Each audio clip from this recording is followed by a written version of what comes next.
year ago, I posted a video saying I don't know if I'm ever going to find a job again because I had been looking for so long and no one had given me anything. This is what has happened since I posted that video. 2 months after I posted that video, I got a job offer. 20 hours a week, $16 an hour. 5 months after I started that job, the entire company shut down. And it's not even like that was a livable wage anyway. That probably might not even cover her rent depending on where she's living. After that company shuts down, I get another job. I'm a dog walker.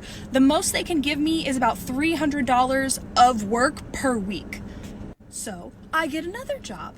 I am a petition circulator. I work 40 hours a week, $19 an hour. I'm great at it. This is amazing. I'm finally making a decent amount of money, and the Florida government passes a law that all but bans petition circulating. So now I am back to dog walking, which again pays about $300 a week. And again, $19 an hour, 40 hours a week is not luxury wages. It is probably livable if you're like really careful and have roommates or a spouse. But as far as getting to do a lot of things and live a great life off of that, $19 is not going to cut it. I have a bachelor's degree. I have 4 years of experience in mental health, 10 years of experience in childcare. I have experience in higher education, aquatics, food service. When I was in high school, I tutored refugees in English, and I speak French. And I do not believe that there is any job that I am above. I'm telling you, I got rejected by Taco Bell and Sam's Club. Where are my bootstraps? Because I would love to pull myself up by them. The rejection by Taco Bell and Sam's Club actually kind of makes sense. A lot of fast food places don't like to hire really highly qualified people because they suspect that they're just going to leave soon. Basically, they just assume that you're using it as a stepping stone to earn a little money while you try and get a real job. But this is the experience of a lot of people in the job market. They're well qualified, they're willing to work, willing to do anything they need to, and they are simply unable to work. The only one struggling when it comes to finding a job. For a year straight, I have been looking for jobs, y'all. I'm talking about I done went to the warehouse. I done went as low as McDonald's, Taco Bell. Nobody would hire me. And all the companies that would think about hiring me, talking about, well, you don't have enough experience. You've been working for home for the last 5 years. Baby, when I tell you I walked into a security job today, I ain't never did security a day in my life. I walked into a security job today. I said, listen, every security company I go to, y'all talking about give me some experience. I ain't got no goddamn experience. How am I going to gain experience if you don't give me a chance? Yeah, needing experience for a job, but then needing a job for experience is one of the worst loops to be stuck in. It's a very, which came first, the chicken or the egg, the job or the experience? I walked in there and I told her, baby, I'm not leaving here without a job. She said, oh yeah, I like your confidence. Why did I walk out hired? I already got my schedule, did my drug test, got my onboarding paperwork. Yeah, not only that, but then I went somewhere else. Your girl got 2 jobs now. Hey, there you go. I've been struggling for a whole year trying to find a job, and now I got 2.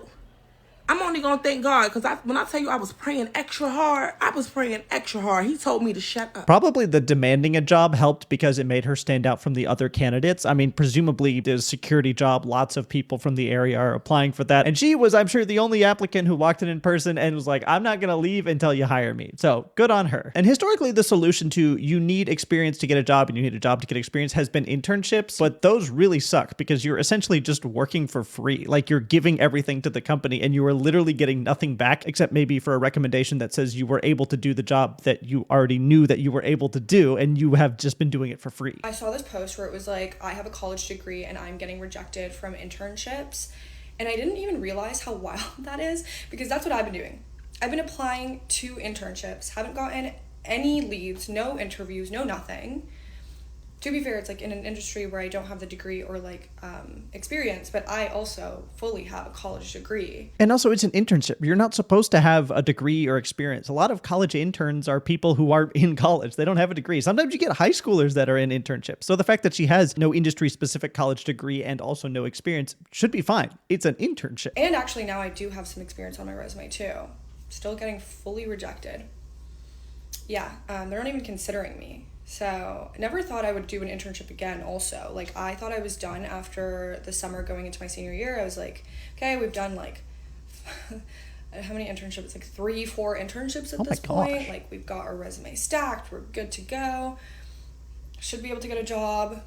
Can't even get internship. I know it's And maybe I'm wrong about this, but I had always assumed that internships were a way, one, that you got experience, two, that you made connections, and three, they were kind of a trial period for companies where you worked hard, you did well, and then afterwards they would offer you a job, or at least they would give you a recommendation for either a place that you could work or somebody that you worked for in the internship knew somebody that knew somebody else that could get you a job. Like the connections aspect of it at the very least. But a lot of people I know that are currently doing internships or have done them recently have had the issue of they just did the internship, gave the company free labor, and then got nothing for it. And I've even seen internships where they require you to have experience for the internship, but they aren't paying.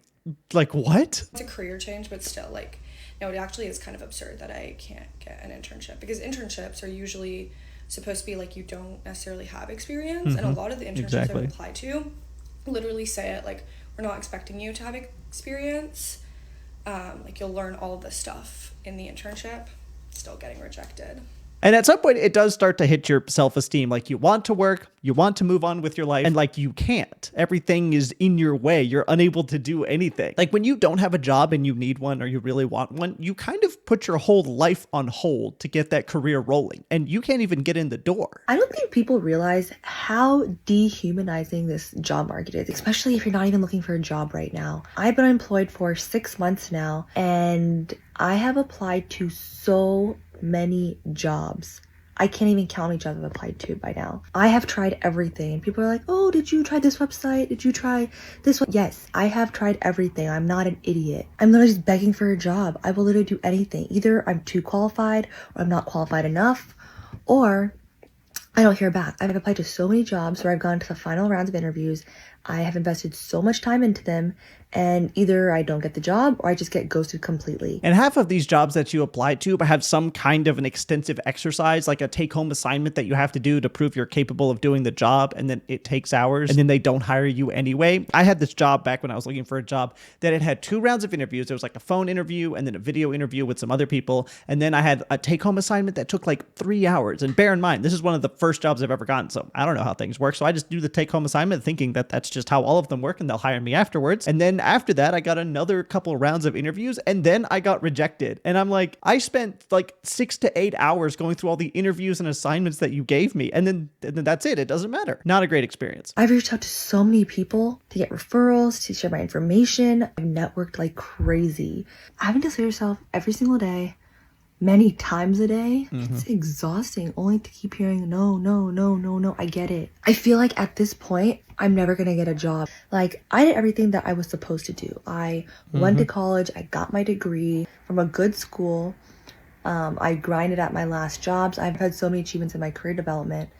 And it's like, why can I still not get a job? I've heard people who are smarter than I am talk about the fact that humans aren't designed to be rejected as many times as we are, just in general, especially when it comes to things like dating, where when you're swiping on an app, it's just 99.9% rejection. And also in the job market, where you applied up hundreds upon hundreds of jobs and you are just being told no over and over again. Like, our psychology is not built to be able to withstand the self-esteem hit that it is to be told that you're not good enough literally hundreds and hundreds of times. And it might even be different if people like her didn't care or something, but we're willing to work, we're qualified to work, we want to support ourselves and contribute to society and be able to live a good, happy life that comes with having a career that we enjoy, and we're just not able to. And that sucks. It is extremely hard to find a job right now. That's why you have to be careful which job you leave on good terms. You can always just call up the boss, the old boss, and hey, do y'all have any openings? Because, a brother need a job real quick. I've been looking for a job since. Yeah, that's true. I remember when I went off to college that my previous employer, I would just come back during the summers, and because we left on outstanding terms, I would just say, hey, can I work here over the summer or the break or whatever? And they would just toss me in for shifts. And it was a great job. I had a good time and earned enough money to help get me through the next semester, which was awesome. So it's definitely a good idea that if you are at all able to, not to burn bridges from the job that you leave, just in case you're able to utilize that connection later down the road. Since like the end of last year. And of course, I didn't have like much luck. So of course, sometimes I probably have to do a little bit of Uber, a little bit of DoorDash just to get some money in my pocket. But finding a job, a real job, is literally hard to do right now. I don't care about going back to a 9-to-5 because my life has changed over the course of months. So I got to do what I got to do. I got to handle my responsibilities. My dreams will never die. But I need somebody to either call me back, or when I call y'all, can y'all pick up the phone?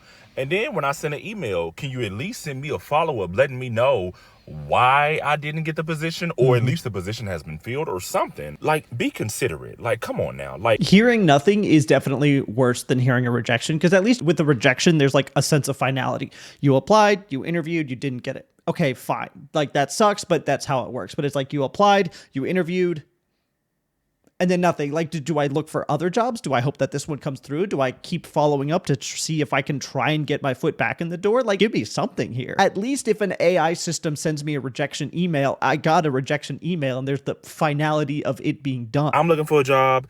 Y'all need people because, of course, on Indeed, it says we are looking for people to hire.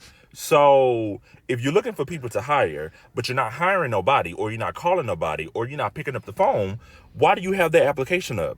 Like, what's the point of having an opening if you're not going to at least give somebody an introduction interview? Like, what's going on? Let me know. Am I the only one struggling to find a job right now? Now, earlier in the video, he said that he was doing things like DoorDash to pay the bills. I really respect that he's willing to like do what he needs to work where he needs to support himself while he's looking for a job. But he is one of so many who are in a position where they want to work. They have the qualifications to work, the desire to work, and then like nobody wants them for their work. But it's like, but you're hiring and I can do the job, so let me do the job. Now, in a previous video that I've made about this, I talked about how large-scale economic numbers have been coming out for the economy, and over the past few months, they've actually been pretty good, which hasn't really been lining up with what a lot of people are feeling, in that the economy feels like it's bad and it feels like it's hard to get a job, even though we have numbers like May, where the economy added 144,000 jobs, which was way above expectations, or in June, where the economy added $147,000, even more above expectations. But then along came July, where we only added 73,000 jobs, which was way below the expectation of 100,000. And then along with July's report came a downward revision of both June and May's job report, and it is one of the most insane downward revisions that I have ever seen. Look at this. Stunning revisions show that the US added 250,000 fewer jobs than first reported. That is insane. The US added 258,000 fewer jobs in May and June than the Labor Department first reported, according to the Federal Reserve data released on Friday. The Bureau of Labor Statistics issued stunning revisions to its reports on May and June employment growth in an overall dismal July report, drastically changing its picture of the US economy. The US only added 19,000 jobs in May. That's like 10 or 15% of what the original number was, compared to an initial report of 144,000.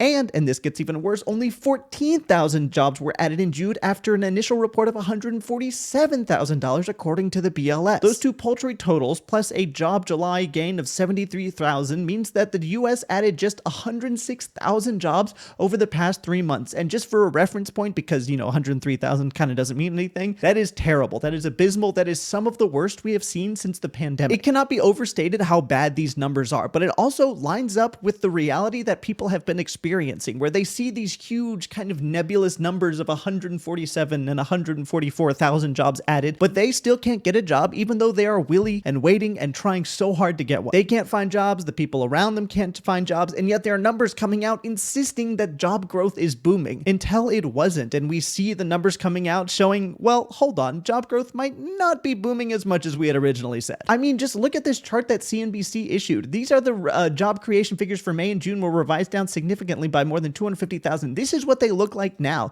Look at these tiny little bumps here of job growth. It is basically not registering compared to the rest of the year. Look at this. This is awful. And in response to this absolutely abysmal, terrible job growth numbers and the revision, Trump came out and just fired the person in charge of it, which is crazy. Look at this. Trump fires commissioner of labor statistics after weaker than expected jobs figures slam markets. And at first you might think, okay, the Bureau of Labor Statistics absolutely colossally messed up the job figures, so the person in charge got fired. No, that's not why they got fired. President Donald Trump on Friday fired the Bureau of Labor Statistics commissioners hours after the agency reported the job growth in the U.S. slowed to a near halt. In a Truth Social post that was also directing more fire at the chair, Jerome Powell, Trump accused BLS Commissioner Eric Erica somebody of being a political appointee who is manipulating jobs data. I was just informed that our country's, quote, jobs numbers are being produced by a Biden appointee, Dr. Erica somebody, the Commissioner of Labor Statistics, who faked the job numbers before the election to try and boost Kamala's chances of victory, Trump wrote, which is actually not true because the revisions for the job data that happened during the Biden administration were revised down while Biden was still in office and the election hadn't happened yet. So that timeline does not line up. We need accurate job numbers. This is still from his Truth Social post. I have directed my team to fire this Biden political appointee immediately. She will be replaced with someone much more competent and much more qualified. And this is the most shooting the messenger response that I have ever seen. She oversees the organization and the group that collects the data and then crunches it. She personally does not have any hand in actually crunching the data or putting out the statistics that the Labor Department puts out. It's also worth noting that he had no issue with the numbers when they were originally put out, and they were so very wrong because they were wrong in the good direction. They were wrong in his favor. But as soon as they're corrected to looking really bad, suddenly she's a political appointee who's manipulating the data and she has to go. Now, it is reasonable to think, well, if Biden appointed her, then there is a chance that she's politically motivated to make the jobs report look good for him and bad for Trump. But to that, I would say she wasn't really a political appointee because she had hugely bipartisan support in her confirmation by Congress. Congress, second session on the nomination and confirmation of Erica, whatever that last name is, to be the Commissioner of Labor Statistics. Yays, 86 yays. Only 8 people said no. 86% of Congress agreed that she was good and competent for the job and able to do it. We can't even get 86% of Congress to agree that the sky is blue. This is massive bipartisan support. And 6 people didn't vote. 86 said yes. Only 8 said no. Only 8% did not believe that she was competent. You can look at this list for yourself, and I almost guarantee you to an 86% chance that you will see your representative voting yes, she is able to do the job, because this is not a political position. This is just someone who oversees the collecting of data and makes sure that it is crunched and that reports are put out on time. And in case you're still worried that the data was tainted because she's a political appointee, private companies also track this job growth, and they had actually called that the job numbers were far worse than the Bureau of Labor Statistics put out. You might remember this from a couple months ago. The private sector lost 33,000 jobs in June, badly missing expectations for a 100,000 job increase, ADP says. ADP is a private payment processor, so they have a lot of data on this kind of thing. Private sector hiring unexpectedly contracted in June, payroll processing firm ADP said Wednesday, in a possible sign that the economy might not be as sturdy as investors believe as they bid the S&P 500 back to record territory at the end of the month. Private payrolls lost 33,000 jobs in June, the ADP report showed, the first decrease since March of 2023. Economists polled by Dow Jones forecasted an increase of 100,000 for the month. The May job growth figure was revised even lower to just 29,000 jobs added, down from 37,000. And I believe ADP has actually gone back and increased the number of jobs that was lost from 33,000 to 23,000. But that's basically in line with the government's revised data. So now we have the Bureau of Labor Statistics and ADP, two of the biggest organizations that are able to track this thing, very closely aligning in what their predictions are around how the economy is doing. And when you have a private company that has nothing to gain by supporting either political party in this case and the Bureau of Labor Statistics agreeing on this, it's very likely it's accurate. And to be clear, I'm not exactly opposed to her being fired. She's overseeing an organization that absolutely puts out some of the most important data there is, and she botched all of it. Like, it was a terrible report that was wildly inaccurate. But firing her over a conspiracy theory that Democrats are manipulating the economy and the data coming out around it when Republicans control the White House, Congress, and Senate is absolutely overreaching.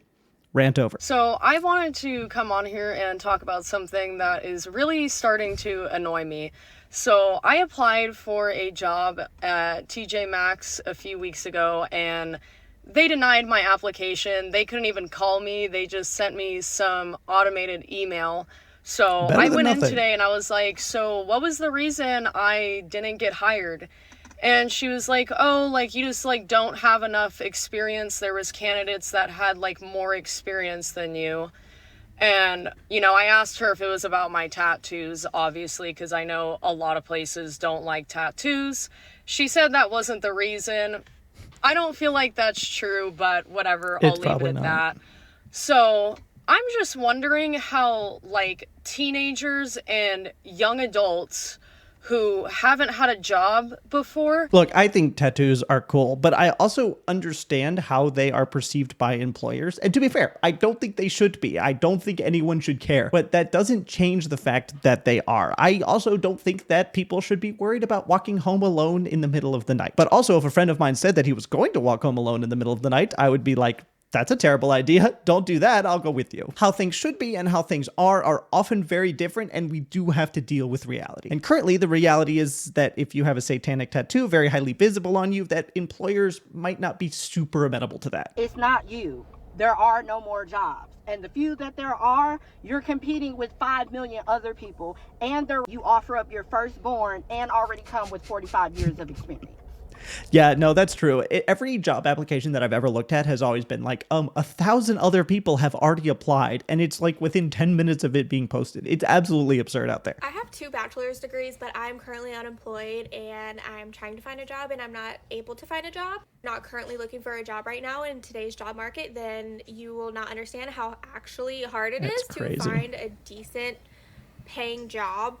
Even if you have all the credentials, I have 2 degrees, I have experience, I have a good resume, I have it all, and I'm still not able to find anything. Overqualified and underemployed is like the motto of this generation. And people ask me, like, what do you want to do? Like, what's your, like, dream career? What's your dream job?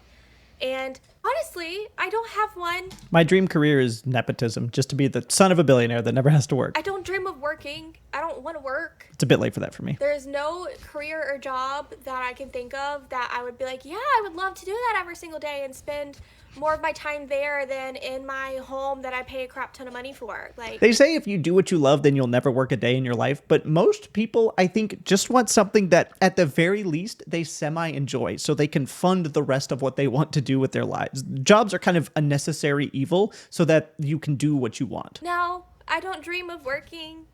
My dream life, my dream day is to wake up by the beach or some body of water and drink my coffee and read my book, then take an afternoon nap and then read my book inside and then have a nice dinner. Sounds like a great That's my day. dream daily life. Obviously, having that kind of life isn't feasible unless you are rich, but I think it's also acceptable that your career choice is to marry rich. I don't know if you've ever seen, like, I think his name is, Mark Davis and his girlfriend. He's 70 years old and she's 26. Like, I think we all know what's going on here. And to be clear, there's no shame in this. They're both consenting adults. They may do what they want. It's just really funny when I see things like this, and then I see follow-ups like this that say, 69-year-old Raiders owner Mark Davis says his 26-year-old girlfriend didn't know he was a billionaire and that she was just attracted to his smile. Yeah, sure, bud. I don't know if there's anybody else who's been unemployed for a while who can relate to this, but I feel like since I've been unemployed, like, my life has been on hold. And I don't mean it, like, just from, like, the standpoint of, like, financially, like, oh, I don't have a job, like, I can't afford it.